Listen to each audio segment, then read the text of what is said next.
tantangan ke depan. Ada adikku mengatakan seperti ini, jika ingin melihat kau masa lalu, apa yang kau lakukan, apa yang hari ini? Jika kau ingin melihat masa depan, apa yang kau lakukan hari ini? Jika kau ingin melihat masa lalu, kau hari ini. Yang kau berbuat masa lalu, maka hari ini pembuktian. Nah, apa yang dilakukan LSAD di zaman lalu, hari ini pembuktian. Dengan apa? Dengan kalau tidak salah 7 pengurus daerah definitif dan 6 daerah yang persiapan. Itu luar biasa. Satu di Provinsi Sulawesi Barat, kalau tidak salah. Itu luar biasa. Berbicara tentang tantangan, harapan LSAD ke depan, LSAD adalah sebuah kekuatan yang besar. Sebuah kekuatan yang besar harus memiliki tanggung jawab yang besar pula. LSAD akan datang harus dipimpin orang-orang yang siap menanggung tanggung jawab yang besar. Karena kenapa? Kekuatan yang besar harus dipegang oleh orang yang bertanggung jawab. Karena ketika power yang besar terus dipegang orang yang tidak bertanggung jawab, maka kekuatannya tidak akan dimaksimalkan. Belum lagi dunia begitu cepat berputar. Revolusi industri 1.0, 2.0, 3.0, 4.0, society 5.0. Revolusi industri hari ini begitu cepat. Dunia berputar begitu cepat hari ini. Revolusi, ketika kita berbicara revolusi industri, itu bukan hal yang baru. Karena di abad 19 itu sudah ada yang diperkenalkan oleh Fredrik Engel. Hari ini di abad 21 ya, abad hari ini revolusi industri 4.0. Dengan apa? Kecepatan informasi dan komunikasi. Kemarin penelitian, ada lembaga survei melakukan penelitian 5 media sosial yang terbesar, yang paling banyak penggunanya: YouTube, Facebook, TikTok itu urutan ketiga. Media pengguna media sosial terbanyak yang download.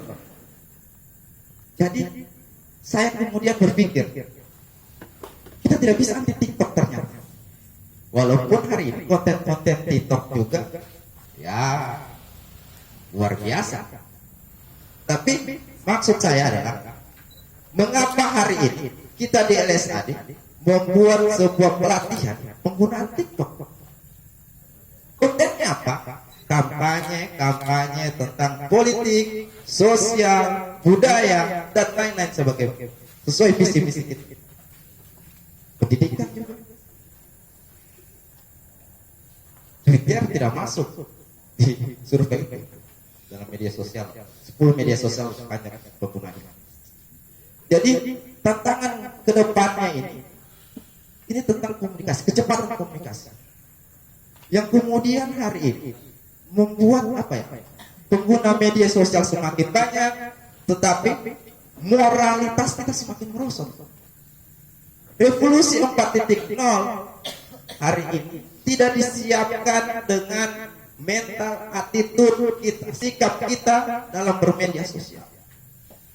Yes, kata saya, ketika kalian bermedia sosial, pasti rasa empati kalian hilang. Segala macam bentuk berupa kata-kata yang kalian keluarkan di media sosial. Banyak kasus ketika ditangkap salah ketik, salah ngomong di media sosial. Karena apa? Empati di media sosial itu tidak diajarkan. Google itu paling pintar. Serius, Google itu paling pintar. Kalian cari Google, semua bisa jawab. Semuanya bisa jawab di Google. Tapi apa yang tiada di Google? Moral. Makanya kedepannya LSAD harus menyiapkan generasi-generasi yang bermoral. Karena itu penting. Ketika saya baca buku Plato Republik, pada akhirnya dia mengatakan seperti ini. Entah apapun sistem pemerintahan dalam sebuah negara, entah dia monarki, aristokrasi, ataupun demokrasi, yang paling penting adalah pemimpinnya yang berjiwa filsuf atau pemimpin yang bermoral. Karena percuma hari ini demokrasi kalau pemimpinnya tidak bermoral. Ya maaf saja, bagaimana kondisi kita hari ini berdemokrasi, terjadi seperti hukum rimba. Siapa kuat dia berkuasa. Kalau Solon bilang hukum di negara demokrasi seperti sarang laba-laba, nyamuk akan terjaring, tapi kalau sapi lewat putus. Berarti kekuatan yang besar akan runtuh. Maksudnya jika ada kekuatan yang besar, hukum itu tidak akan berlaku. Ya, semua teman-teman rasakan hari ini penyebaran COVID. Sebelum saya berangkat ke Jakarta lalu ada dialog kemarin dilaksanakan LSA di Warga Protes. Saya sudah wanti-wanti ketua KPU. Saya bilang, Pak Ketua, pilkada harus ditunda. Kenapa? Karena ada klaster penyebaran COVID nanti di pilkada. Terbukti. Sulteng maksud tingkat penyebaran COVID. Karena kenapa? Karena hari ini pilkada kemarin saya mengatakan untuk siapa sebenarnya? Untuk rakyat. Tapi ada penyebaran COVID. Nah, maka dari itu hari ini kita berpikir bahwa ketika kita ingin mencerdaskan seorang kader, kita ingin mencerdaskan generasi bangsa, jangan lupa disisipkan tentang moralitas. Tantangan ke depan dengan kecepatan informasi dan komunikasi hanya 3 saja kita siapkan. Pertama itu sikap kita. Yang kedua adalah moral kita. Yang kedua tadi moral, yang ketiga adalah literasi. Perkuat literasi. Baca segalanya. Jangan lupa baca juga fenomena. Baca buku dan baca fenomena. Fenomena kita terbaru adalah pembubaran FPI. Bisa saja kedepannya juga LSAD. Pelajari itu fenomena. Kenapa FPI hari ini dibubarkan? Apakah lantaran gerakan? Sehingga pemerintah hari ini ketakutan yang berlebihan. Walau alam ya. Terus dibubarkan. Jangan-jangan LSAD nanti 2 tahun kemudian dibubarkan karena gerakan. Mana kita tahu. Maka dari itu baca segalanya, baca buku, baca apa, asal jangan baca komik. Jokowi bilang baca komik. Baca segalanya, jangan lupa baca fenomena. Dibarengi baca fenomena sehingga kita mampu berpikir apa visi kita. Seperti itu. Terus bicara tentang harapan hari ini, seperti semua tadi pengurus-pengurus daerah saya wawancarai, apa harapan mereka? Ternyata saya simpulkan garis besar harapannya LSAD mendunia. LSAD mendunia, luar biasa. Bisa saja nanti kita bikin cabang LSAD cabang Amerika. Kenapa tidak mungkin? Jangan yang tidak mungkin. Saya tidak membayangkan FPI itu dibubarkan 1 tahun yang lalu. Setiap daerah, bahkan di desa ada. Dan jadi bubarkan. Dan hari ini saya membayangkan seperti pengurus-pengurus daerah, LSAD menurut. Siapa tahu LSAD bikin cabang di Amerika, India, Cina. Tidak ada yang tidak mungkin hari ini. Maka dari itu, siapkan moral kita, siapkan attitude, sikap kita. Itu untuk melawan hari ini. Semua dunia tahu apa yang kita lakukan hari ini. Di smartphone. Semua tahu. Kalian mau berak, mau apa ya kan, semua orang dunia tahu. Karena ini semua terbackup. Cuma satu yang belum. Apa isi otak kepala kita. Dunia tidak tahu apa di dalam. Makanya jaga isi kepala kita. Seperti itu. Mungkin itu nanti kita perpanjang di diskusi dan tanya jawab. Jadi 3 pesan saya: moralitas, attitude, literasi, perkuat literasi, baca segalanya dan baca fenomena sehingga kita mampu meramalkan masa depan kita. Mungkin sekian, pasti Baikul Khairat. Wassalamualaikum warahmatullahi wabarakatuh.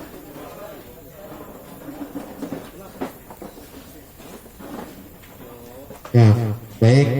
Setelah tadi pemutaran materi dari pembina Ramadan, sedikit mengutip apa yang dikatakan dari pembina bahwa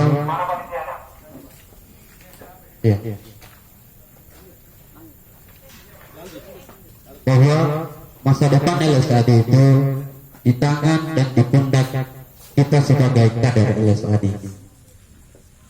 Baik, ya langsung saja kita masuk kepada Materi yang kedua yaitu akan dibawakan oleh pembina Ramadan Tahir Muhammad Lajiji. Untuk itu kepada pembina saya persilahkan.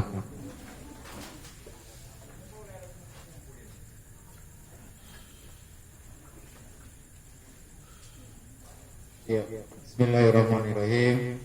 Assalamualaikum warahmatullahi wabarakatuh. Waalaikumsalam warahmatullahi wabarakatuh. Salam sejahtera bagi kita semua. Selamat malam. Yang saya hormati Ketua Umum LSADI beserta jajarannya. Yang saya hormati Dewan Penasehat LSADI dan sekaligus pendiri LSADI. Yang hormat saya sebut namanya Bapak Muhammad Sadiq Al-Hafi yang hadir di tengah-tengah kita. Sekaligus yang saya hormati para kawan-kawan, mantan ketua umum yang posisi sekarang ini Dewan Pembina ada di tengah-tengah kita.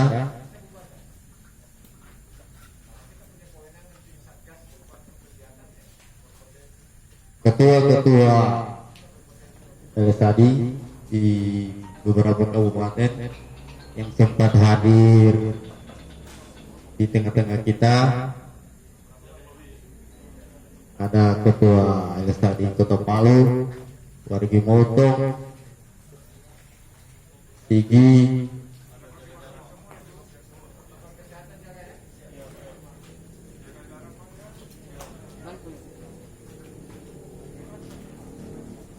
ya, kita tetap dalam kegiatan yang juga tetap menjalankan protokol kesehatan.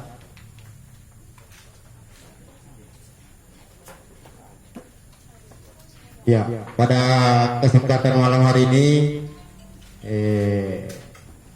ya,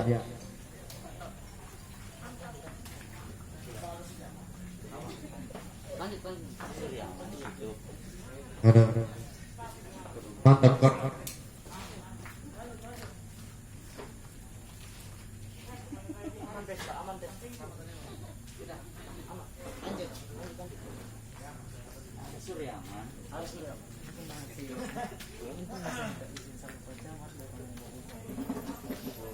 Ya, sebagai warga negara yang baik, kita tetap menjalankan perintah-perintah dari pemerintah itu sendiri. Terima kasih banyak kepada pemerintah Kabupaten Gul yang sudah menerima kami di sini di daerah Bumi Pegogul. Sekali lagi atas nama pembina lembaga Tingkat Studi Aksi dan Demokrasi Indonesia mengucapkan terima kasih banyak kepada pemerintah Gul. Ya, kita lanjut.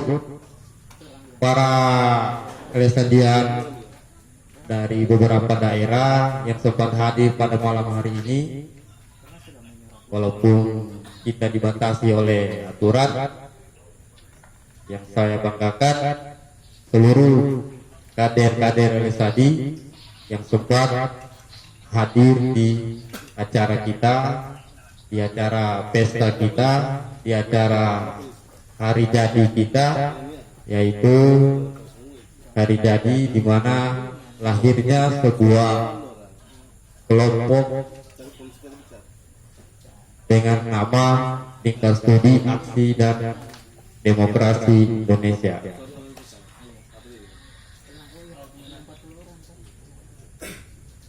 Ya, jadi mengacu kepada tema yang telah diberikan oleh panitia tadi melalui moderator, bahwa berbicara pada momen milad ini bicara sejarah, ya, sejarah LSADI dari tahun ke tahun atau dari masa ke masa, maupun tantangannya ke depan seperti apa. Ya, jadi sebelum saya masuk pada pembahasan, salam hangat dari Ketua Dewan Pembina kita, Bapak Muhammad Ansar Lapayo, bahwa beliau tidak sempat ikut sama-sama dengan kita dalam rangka merayakan hari jadi LSADI, berhubung beliau juga ada kesibukan di Kota Palu. Begitu juga saudara-saudara pembina lain, seperti ada pembina Fahri juga yang sekarang lagi VC. Nah, itu bentuk kecintaan beliau sebagai orang yang pernah menjabat, orang yang pernah menahkodai LSADI. Tetap dia juga malam hari ini melakukan video call bersama kita semua, karena beliau juga ada agenda yang tidak bisa juga ditinggalkan, sehingga beliau menitip salam buat semua teman-teman yang ada agar tetap semangat dalam berLSADI. Menghitung jam lagi kita akan berganti tahun dari 2020 menjadi 2021. Nah, bicara sejarah LSADI, lahirnya LSADI semua kita tahu bersama di tanggal pergantian tahun, di tanggal 1. Nah, yang tadinya LSADI ini menurut sejarah-sejarah yang kami dapatkan langsung maupun yang dijalankan oleh para pendahulu-pendahulu, bahkan informasi langsung dari pendiri itu sendiri, bahwa lahirnya ini LSADI ketika pendiri itu sendiri, Bapak Muhammad Sadiq, datang ke Sulawesi Tengah dalam hal pada waktu itu mungkin kalau tidak salah liburan, sementara proses perkuliahan di UIN Syarif Hidayatullah Jakarta, beliau jalan-jalan ke kampung halaman sekaligus membaca situasi-situasi, melihat kondisi-kondisi khususnya pergerakan kemahasiswaan yang ada di Sulawesi Tengah pada waktu itu. Dengan kapasitas dan keilmuan yang beliau miliki, sekaligus ditopang atau dilatar belakangi dengan pembacaan atau penglihatan beliau di Sulawesi Tengah, tentunya beliau punya cita-cita, punya gagasan untuk membentuk sebuah wadah, sebuah kelompok yang nantinya akan menjadi sebuah wadah pembaharu pada waktu itu. Pergerakan kemahasiswaan pada waktu itu sangat minim, sehingga dari beberapa senior para pendahulu di LSADI itu bersepakat yang tadinya sebelumnya itu melakukan diskusi di beberapa kampus, sehingga saling mengundang dari beberapa kampus, ada UNTAD, ada UNISA, bahkan IAIN pada waktu itu. Nah, sehingga di akhir tahun 2006 itu sudah intens melakukan diskusi baik itu persoalan kebijakan di daerah itu sendiri maupun persoalan kebijakan nasional. Nah, sehingga dengan diskusi yang dilakukan agar tetap jalan, agar tetap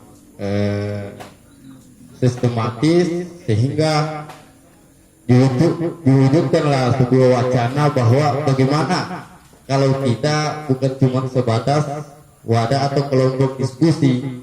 Nah, sehingga dari beberapa diskusi perdebatan, dari beberapa gagasan-gagasan, sehingga menghasilkan sebuah keputusan, menghasilkan sebuah kesepakatan dengan nama dalam penamaan wadah yang disepakati, yaitu LSAD, yaitu Lingkar Studi Aksi dan Demokrasi Indonesia. Sehingga di awal-awal itu para pendahulu kita itu, senior-senior yang ada itu sudah siap semuanya berkaitan dengan ADART-nya, berkaitan dengan atribut, baik itu logo, bendera, semua sudah dipersiapkan. Sehingga dilakukanlah sebuah gerakan dalam hal ini, tentunya karena sudah disepakati bahwa ini organisasi dalam bentuk organisasi kaderisasi. Karena bentuk-bentuk organisasi itu macam-macam. Ada dalam bentuk LSM, ada bentuk, bahkan dalam bentuk kaderisasi pun itu proses dalam pengkaderannya itu masing-masing organisasi itu beda-beda. Nah, sehingga LSAD itu disepakati organisasi kaderisasi dan bentuk pengkaderannya itu melakukan pendidikan dalam hal ini seperti yang teman-teman lalui, biasanya paling lama 3 hari, dengan materi-materi yang berkaitan dengan tentunya materi dasar pengenalan organisasi dan materi-materi yang berkaitan dengan kemahasiswaan. Nah, itulah lahirnya LSAD yang mampu membedakan dengan organisasi-organisasi lain, sehingga ya seperti yang kalian jalankan sekarang ini dalam bentuk pengkaderan. Nah, tentunya dulunya beda dengan sekarang, ada beda.